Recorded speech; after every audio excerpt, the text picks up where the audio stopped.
Here's the catch. The ship is also tracking how long you linger in the high-end jewelry shop. If the system sees you looking at a watch for 5 minutes, don't be surprised when you get a special discount notification on your phone an hour later. They are using your location to nudge your spending in real time, creating an environment where you are constantly being marketed to without even realizing it. Your privacy is the price you pay for convenience. It makes you much more susceptible to impulse buys you didn't actually want, all because a computer algorithm decided you were ready to spend. If you're uncomfortable with the constant surveillance, you can opt out of the marketing and personalization features in the app settings, or simply leave your wearable in the safe when you aren't using it. 6. The hidden self-laundry schedule. Most cruise lines would prefer if you never found the self-service laundry room. They want you to look at that $5 per sock valet service and think it as your only option.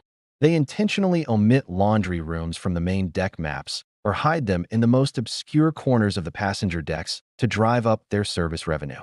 I've seen passengers spend $120 on a bag of laundry special mid-cruise because they ran out of clean shirts and were tired of the heat. Meanwhile, 2 decks down, there was a washer and dryer they could have used for $3. The lines would rather sell you a $60 wash and fold bundle than have you spend 5 minutes doing it yourself. They are banking on your ignorance of the ship's layout to pad their bottom line. You end up overpacking just in case, or spending a fortune on basic chores. It adds unnecessary stress and cost to a trip that is supposed to be all-inclusive. Search your specific ship's name plus self-service laundry on a fan forum before you leave. And bring a small pack of detergent pods to avoid the $2 per box markup on board. 7. The embarkation elevator shortcut. Embarkation day is pure chaos. Thousands of people are trying to get to their rooms at the exact same time, and the elevators become a nightmare. Most cruisers stand there for 20 minutes in a crowded lobby, getting frustrated before the vacation even begins. But here is secret number 7 that the veterans use to skip the lines every single time. On big ships from MSC or Carnival, the main elevators are a total bottleneck. However, there are often secondary service or staff elevators near the theater or the far aft of the ship that are temporarily open to guests during boarding. While the herd is fighting over the glass elevators in the atrium, the smart cruisers are walking 100 feet down the hall to an empty lift. Most people are too afraid to explore, so they stay where it's crowded. You waste your first hour on the ship in a hot, crowded hallway instead of being the first person with a drink in your hand at the buffet. It's a terrible way to start a trip you've been looking forward to for months. Don't follow the herd to the first elevator you see. Walk to the very front or very back of the ship, where the secondary elevator banks are almost always empty during boarding. 8. Ask for mobility priority at tender ports. If your ship is docking at a tender port, like Grand Cayman or Belize, prepare for a logistical disaster. Most passengers have to go to a lounge, take a ticket, and wait 2 hours just to get on a tiny boat to shore. But you don't need a $5,000 suite to get priority access and save your day. I've seen families miss half their morning in port because they were stuck in Tender Group 24. What they didn't know is that if you have even a minor mobility issue, or even just a temporary injury like a bad knee, you can often bypass the entire wait. Cruise lines are terrified of injuries on those narrow tender stairs, so they prioritize anyone who needs a bit of extra time. You aren't skipping the line. You're ensuring you can board safely. You lose 25% of your time in a beautiful destination because you were stuck in a stuffy lounge waiting for your number to be called. That's time you could have spent on the beach or exploring a local market. Visit guest services on the first night and politely mention any mobility concerns. They will often provide you with a priority tender pass that gets you on the very first boat to shore. 9. Don't assume the cabin air is fresh. You walk into your cabin and it smells clean, but don't be fooled. To save massive amounts of money on fuel and electricity, modern cruise ships recirculate up to 70% of the air in the cabin corridors. You aren't always breathing fresh sea air. You re-breathing the recycled breath of 3,000 other people through a shared ventilation system. This is how the cruise ship cough spreads so fast. If someone 3 doors down has a cold, the HVAC system is pulling that air into the shared ducts. If you have a neighbor smoking on their balcony, that smoke can get pulled right into your ventilation intake. Most cruisers just accept the stuffy feeling as part of the experience. But there's a way to force a purge of that stale air. You wake up with a dry throat, allergies, or even a minor bug that ruins your appetite for the rest of the week. It's an invisible health hazard that the cruise lines never talk about. Keep your bathroom fan running 24/7. It's the only direct exhaust to the outside. And if you have a balcony, crack the door for 10 minutes every morning to completely swap out the cabin air. 10. Specialty restaurants often go half price in port. Everyone knows the specialty steakhouse costs $50 to $60 for dinner. Most people assume that price is fixed and never even look at the menu again. But if you're smart, you can eat that same high-end food for a fraction of the cost. The secret is knowing when the ship is empty and the staff is desperate for covers. On port days, the ship is a ghost town. To keep their staff busy and make a little extra cash, premium venues like Carnival, Cucina del Capitano, or Royal Caribbean Chops Grill often offer a to relax your muscles. It's to turn you into a retail customer while you're in a vulnerable, relaxed state. You leave the spa feeling more stressed about your bank account than you did before the massage. It completely defeats the purpose of pampering yourself. The second you lay down on the table, tell the therapist, "I am not interested in buying any products today. I just want to enjoy the treatment for the full allotted time." 17. Unlimited internet isn't really unlimited. Cruise lines love to throw around the word Starlink to make you think you're getting home speed internet at sea. They sell you an unlimited package for $20 a day, promising you can stream your favorite shows or work from the balcony. But in the cruise world, unlimited does not mean unrestricted. The ship's firewall is constantly monitoring your bandwidth. If you try to stream a movie on a busy sea day, the system will automatically throttle your connection down to a crawl. I've seen people pay $150 for a week of Wi-Fi only to realize they CA and even get a FaceTime call to connect because the ship has blacklisted high-bandwidth traffic during peak hours. You're paying for a fast lane but being forced into a traffic jam. You spend your entire evening frustrated, staring at a loading circle, while the cruise line keeps your non-refundable $150. It's the most expensive bad internet you'll ever buy. Download all your movies, maps, and music to your device before you leave home, and only use the ship's Wi-Fi for basic messaging and social media. 18. Hidden app deals on Wi-Fi. If you can hold out for just 48 hours, you can save a fortune on the ship's biggest expenses. The cruise line's app is a psychological battlefield. On day 1, they show you the full price to create a sense of urgency. But by day 3, the panic discounts start to appear as the line tries to capture any remaining unspent budget. They track the data in real time. If the premium Wi-Fi isn't selling as well as they expected, they will drop a flash sale notification on your phone on Tuesday afternoon. I've seen day 1 packages for $180 drop to $70 for the remainder of the cruise, just 2 days later. Most cruisers have already paid the high price, while the patient ones get the exact same service for 60% off. It's a game of chicken, and the cruise line usually blinks first. You pay the impatience premium and essentially fund the discounts of the smarter passengers around you. You're paying more for less total time of use. Never buy a non-essential package on the first day. Wait until the third morning and check the offers tab in the app for a mid-voyage discount. 19. The casino isn't just about luck. The ship's casino isn't just a place to lose money. It's a massive marketing engine designed to keep you coming back for years. Unlike a casino in Las Vegas or Atlantic City, the ship's casino is completely unregulated by state laws. They are designed to collect your spending data just as much as your cash. Most casual gamblers play for 20 minutes and leave. But if you use your room card in the machines, the system tracks your theoretical loss. Even if you only lose $50, if you play for 3 hours, the system sees you as a high-volume player. 2 weeks after you get home, you'll get an email for a free cruise offer. The cruise line knows that if they get you back on the ship for free, they'll make $1,000 back from you in the casino and at the bars. You miss out on thousands of dollars in free travel because you didn't bother to put your room card in the machine for a $1.20 bet. It's the only way to beat the house in the long run. Always use your room card in the slot machines, even for small bets. It's the only way to trigger the free cruise marketing offers for your next vacation. 20. The ship is a floating retail machine. Tax-free, duty-free. The signs in the ship's promenade are designed to make you feel like you getting a deal that's impossible on land.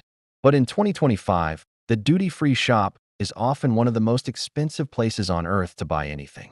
They rely on the fact that you can't easily check prices while you're at sea. I've seen people buy a bottle of exclusive scotch for $1.90 on a ship, thinking they saved money, only to find it for $55 at their local Costco when they got home. The cruise lines mark up the base price of watches, jewelry, and liquor so that even with the tax-free discount, you're still paying a 20% premium over land prices. It's a retail illusion designed for a captive audience. You spend your hard-earned vacation money on a deal that actually leaves you poorer than if you had just shopped at home. You're paying for the experience of buying it, not the actual value. Never buy luxury goods on a ship without doing a 30-second Google search for the model number to see what it actually costs at a reputable land-based dealer. Cruising in 2025 is a game of strategy. The ships are more beautiful than ever, but they are also more efficient at taking your money. By knowing these 25 secrets, you can enjoy the luxury without the surcharge fatigue. You've now got the tools to sleep better, eat better, and save thousands on your next sailing. If this helped you plan your trip, hit that subscribe button and join our community. Or to the airport while your suitcase sits in luggage jail, waiting for you to come claim it. Once you finally do, they'll keep your power strip until the end of the cruise. This leaves you with exactly 1 or 2 outlets for a cabin shared by 2 or 3 people. In 2024, with phones, watches, cameras, and Kindles, that is a recipe for a family argument. The ship's wiring is different from your house. It's a floating ground system, and a surge protector can actually overheat and start a fire. You need a device specifically labeled as cruise approved. Only pack power strips that are explicitly labeled as non-surge protected to avoid having your luggage confiscated by ship security. 3. European power adapter. Almost every modern cruise ship has a hidden, extra outlet that 90% of passengers completely ignore. If you look behind the desk or the TV on lines like Royal Caribbean or MSC, you'll find a circular European-style outlet. Most Americans see that and think, well, I can't use that, and they move on. But that is premium real estate you are leaving on the table. I've seen families fighting over the one US outlet near the vanity while the EU outlet sat empty and useless just 6 inches away. During a 7-day sailing, that single empty outlet could have been the dedicated spot for your hair tool or your GoPro charger. Instead, they spent half their vacation swapping cables like a game of musical chairs. The beauty of this hack is simplicity. A small EU to US adapter costs about $5 and takes up less space than a pack of gum. By plugging it in, you've just increased your charging capacity by 50% without breaking any ship rules. It's the easiest way to ensure your phone is at 100% when you head out for a longshore excursion. Pack a simple EU to US plug adapter to unlock the bonus European outlets found in almost every cabin. 4. Motion sensor nightlight. Inside cabins are a miracle for your budget, but they are a nightmare for your shins once the lights go out. When you turn off that main switch, an interior room becomes a literal tomb of absolute darkness where you can see your hand in front of your face. Most cruisers think they'll just use the bathroom light, but that's a rookie mistake. I've heard the cabin crash more times than I can count. That's the sound of a passenger waking up at 2 a.m. to find the bathroom and walking directly into the corner of the heavy wooden desk. Or worse, you turn on the bathroom light, and the stadium effect of the bright fluorescent bulb wakes up everyone else in the room instantly. It turns a quick bathroom break into an hour-long struggle to fall back asleep. A tiny, battery-operated motion sensor light is the insider solution. You can stick it to the metal wall near the floor using its magnetic base. It provides just enough of a dim glow to guide you to the bathroom without blinding you or your partner. It's a $5 investment that prevents bruised shins and grumpy cabin mates. Place a magnetic motion sensor nightlight near the floor to navigate the pitch-black cabin without waking up your partner. 5. Portable USB travel fan. The air conditioning on a cruise ship is not like the AC in your house. It is a centralized system that often struggles to keep up with the tropical humidity. Many passengers expect a crisp, cold breeze, but on older ships, the air can feel stagnant and heavy the moment the sun hits the balcony door. I've spent nights on a ship where the thermostat said 70, but the lack of air movement made it feel like 80. Without a fan, the cabin can start to smell like the sea, and not in a good way. The humidity from your bathroom and your wet gear stays trapped in the air. This is especially true if you're in an interior room with no window to crack open. You'll find yourself tossing and turning, unable to get comfortable in the still air. A small, rechargeable USB fan is the perfect fix. It provides that vital white noise to drown out hallway conversations and keeps a constant breeze over the bed. Best of all, because it's USB powered, it doesn't count as a high-heat appliance, so the cabin stewards won't give you any trouble about it. It's the difference between a restless night and a deep vacation sleep. Bring a small, rechargeable USB fan to provide white noise and essential air circulation in the often stuffy cabin environment. 6. Poo-pourri/pre-toilet spray. Cruise ship bathrooms have zero ventilation and are often located just 3 feet away from where you sleep. This is the one essential that no one wants to talk about, but everyone regrets forgetting. When you are sharing 170 square feet with another person for a week, and you're eating rich buffet food every night, things can get intense. I've seen relationships tested when one person blows up the tiny bathroom right before the other needs to get ready for dinner. Because there are no exhaust fans in these bathrooms, the scent doesn't just stay in the bathroom. It migrates into the living area and clings to the fabrics. It is the fastest way to kill the luxury vibe of your vacation. Most people try to use a standard air freshener, but that just makes the room smell like flowers and disaster. The pro move is a pre-toilet spray like poo-pourri. You spray it on the water before you go, and it creates a film that traps odors under the surface. It is a tiny bottle that preserves the dignity of everyone in the cabin. Use a pre-toilet spray to trap odors before they start, which is essential for sharing a tiny, last day of breeze. 10. Packing cubes. If you are still living out of a suitcase on a cruise, you are doing it wrong.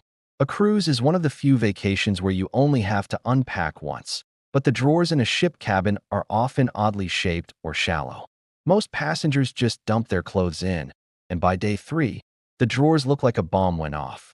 I've seen cruisers spend their entire morning rummaging through a messy suitcase looking for one specific pair of shorts while the rest of their group is already at the buffet. The frustration of digging for clothes ruins the relaxed morning vibe. If you're sharing a room, your partner's clothes inevitably get mixed with yours, leading to the "is this mine or yours?" argument. Packing cubes turn your suitcase into a set of portable drawers. You can have one cube for swimwear, one for formal night, and one for casual wear. When you get to the cabin, you don't even have to unpack. You just lift the cubes out of the suitcase and slide them directly into the ship's drawers. It keeps everything compressed and organized the entire week. Use color-coded packing cubes to keep your outfits organized and make the unpacking process take less than 5 minutes. Would you like me to continue with items 11 to 20? We are currently at a perfect pace to hit the 3 for 70-word count for the full script. Here are the next 10 expanded chapters, 11 to 20, for your script. This section focuses on the packing strategy and the health essentials, building on the suspense from the intro reveal about item number 14. 11. Compression cubes. If you are trying to travel with a carry-on only, or if you're heading on a cold-weather cruise like Alaska, standard packing cubes aren't going to cut it. You need to upgrade to compression cubes, which are the secret weapon of the pro traveler. Most passengers think they can just sit on their suitcase to make everything fit. But all that does is put massive strain on your zippers and leave your clothes looking like a wrinkled mess. I remember a client who was heading on an 11-night Baltic cruise with nothing but a medium-sized bag. She had bulky sweaters and formal wear that took up 80% of the space before she even packed her shoes. By using compression cubes, which have a second reinforcement zipper to squeeze out every bit of excess air, she managed to shrink her clothing volume by nearly 40%. It was like magic. She actually had room left over for souvenirs. The consequence of overpacking without compression is a bulky bag that won't fit under the bed in your tiny cabin. You'll be tripping over your luggage for 7 days straight. Worse, you'll likely get hit with a heavy bag fee at the airport because you've crammed so much in without any organization. These cubes keep the bulk down and the organization up. Use compression cubes for bulky items like sweaters and jeans to save up to 40% of your suitcase space. 12. Digital luggage scale. There is no feeling of vacation shame, quite like having to open your suitcase on the dirty airport floor and move your dirty laundry into your carry-on while a line of 200 people watches. Most cruisers don't realize how much weight those little souvenirs add up to by the end of the week. That bottle of Mexican vanilla, the heavy ceramic plate from Italy, and 3 new hoodies will easily push you over that 50-pound limit. IV stood at the check-in counter in Miami and watched families get hit with a $100 overweight fee per bag. They were shocked because the bags felt fine when they left home. But the ship's environment and the shopping at the ports changed the math. If you don't know your weight before you leave the cabin, you are essentially gambling with your vacation budget at the very end of your trip.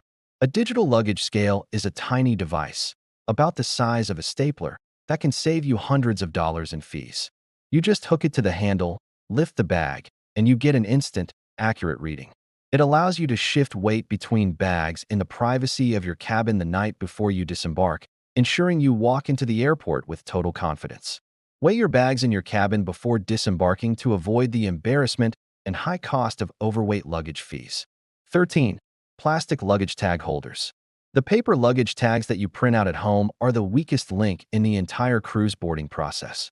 Most passengers just fold them over the handle and staple them, thinking that's enough. But you have to remember that your bag is going to be handled by port porters, tossed into giant metal bins with 500 other bags, and potentially sit out in a tropical rainstorm on the pier. I've seen dozens of homeless bags sitting in the ship's lobby on day one because their paper tags were ripped off during the loading process.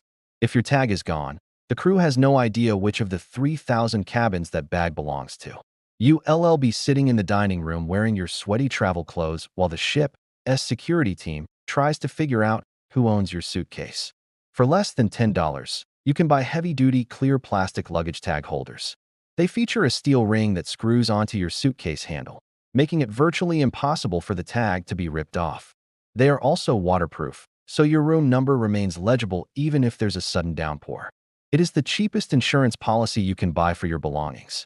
Buy the specific plastic tag holders for your cruise line to ensure your bags actually make it to your cabin on day one. 14. Apple AirTags/Bluetooth trackers. This is the secret number 14 I mentioned at the start of the video, and it is the ultimate anxiety reducer for the modern cruiser. Most passengers hand their bags to the porter at the pier, get it, don't worry, it'll be at your room, and then spend the next 4 hours wondering if their luggage actually made it onto the ship. In the chaos of embarkation day, where 5,000 bags are moving at once, mistakes happen. I once sat at the Lido deck bar and watched my phone as the Find My app showed my suitcase icon sitting stationary in the terminal as the ship began to pull away from the dock. Because I had an AirTag inside, I was able to immediately alert a crew member. It turned out my bag had been placed on the prohibited pallet by mistake. If I hadn't known exactly where it was, that bag would have stayed in Miami while I sailed to St. Thomas. The consequence of a lost bag on a cruise is much worse than on a flight. You can just go to a mall and buy a whole new wardrobe in the middle of the ocean. You'll be stuck wearing the ship's branded t-shirts for 7 days. Having a tracker inside your bag gives you the power of information and total peace of mind the moment you step on board. Place a Bluetooth tracker like an AirTag in every checked bag so you can verify it actually made it onto the ship before you sail away. 15. Foldable duffel bag. Every cruiser goes home with more than they brought, but almost no one plans for that extra volume. Most people think they can just squeeze those extra souvenirs into their existing bags, but that's how you end up with broken zippers and a ruined suitcase. I've seen passengers in the ship's gift shop buying a low-quality, $50 carry-on bag on the last night just because they ran out of room. I call this the Cozumel shopping spree effect. You find a beautiful hand-woven blanket or a set of local spirits, and suddenly your perfectly packed suitcase is at its breaking point. If you don't have an overflow plan, you're going to spend the last night of your vacation stressed out, trying to play luggage Tetris. The insider move is to pack a lightweight, foldable duffel bag in the bottom of your main suitcase. It takes up as much space as a t-shirt but expands into a full-size carry-on. On the way home, you can fill it with your dirty laundry and use your hard-sided suitcase to protect your fragile souvenirs. It's the escape hatch every shopper needs. Pack a foldable duffel bag to use as an overflow bag for souvenirs and dirty laundry on your return trip. 16. DIY Pharmacy Kit. The Ship's gift shop is the last place you want to be when you're feeling under the weather. Most first-timers think, oh, if I get a headache, I'll just buy some Tylenol on board.